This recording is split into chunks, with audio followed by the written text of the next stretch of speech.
I know some of you like me showing my failures. That was a failure.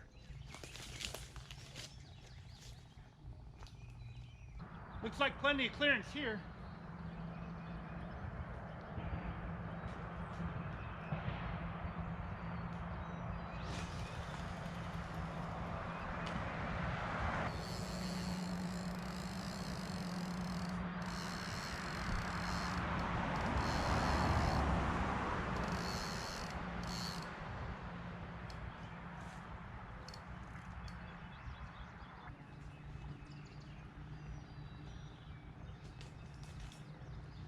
Well, I was hoping I'd be able to hit the deep water. The deep water is over there where I can't cast. All of this is shallow. When it hit the water, it went down pretty quick. It was probably 2 to 4 feet out there. Now let's get the bobber out.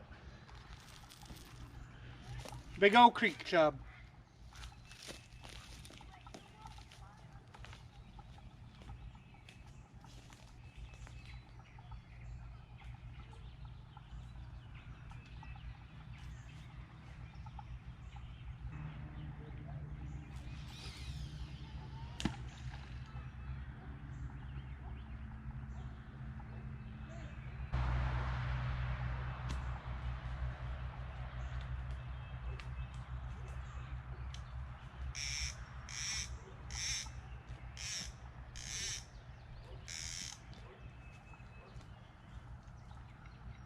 All right, hopefully one of these fish will catch a bigger fish.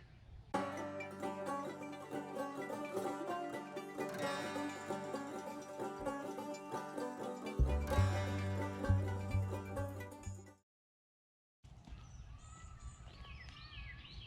don't know what that creek chub's doing.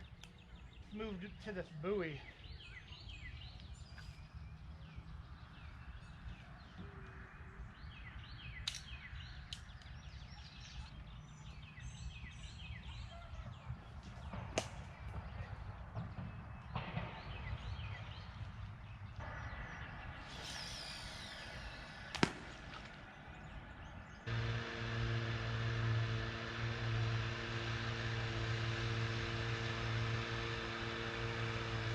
Now there's an overloaded boat.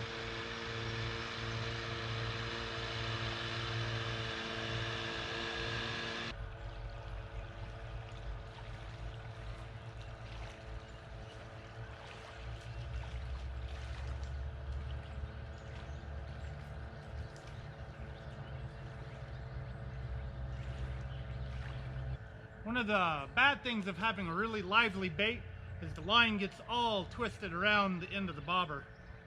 Thankfully, I can take the rig wrap easy sinker slide off and fix it. This happens with any live bait rig. Even if you're using a balloon, you can get your line all twisted up because of the fish swimming in circles. But this makes it so much easier.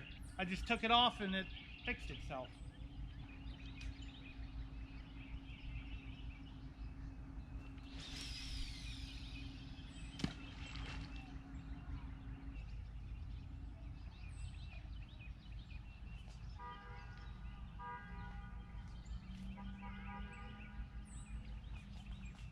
I'm bound to get something sooner or later.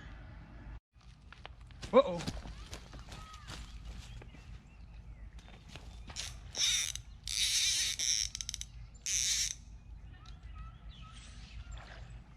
Got something.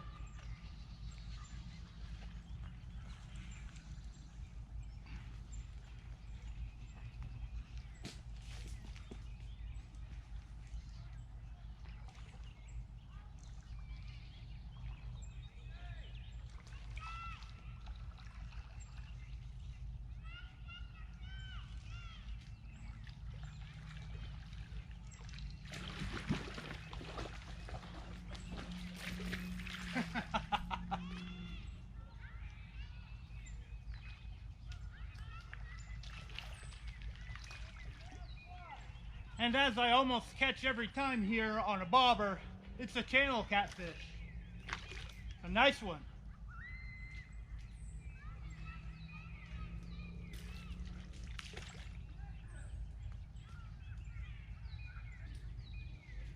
It's chomping down on me pretty good.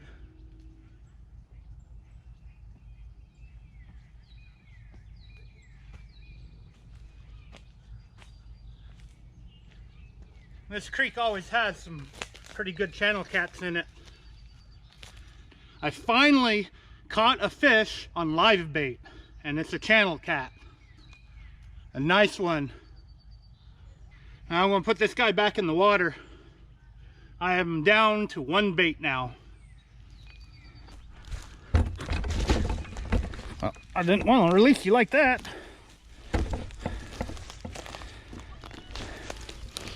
No, come on.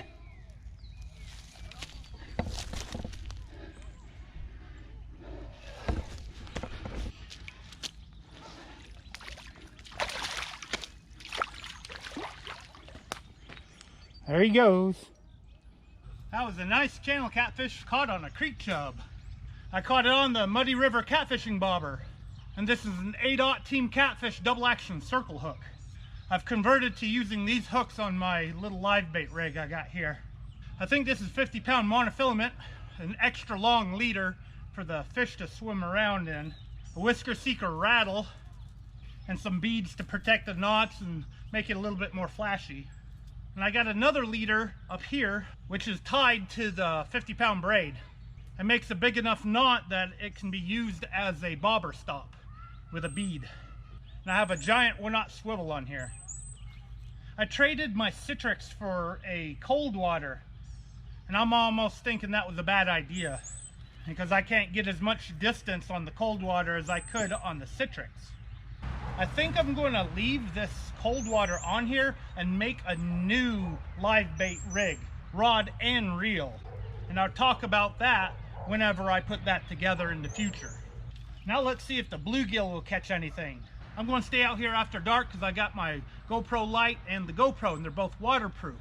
It may rain on me. I saw rain on the radar before I came out, so I only brought the GoPro.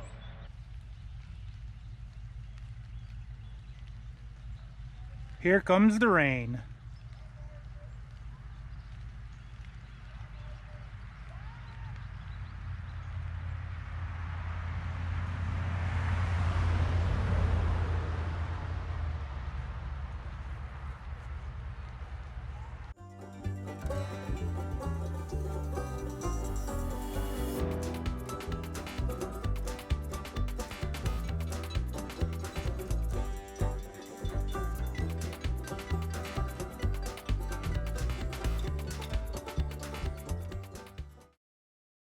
Well, it looks like nothing wants the bluegill. Either that or the bluegill isn't even on the hook. So I'm going to reel this in and see if I even have a fish on the other end of this.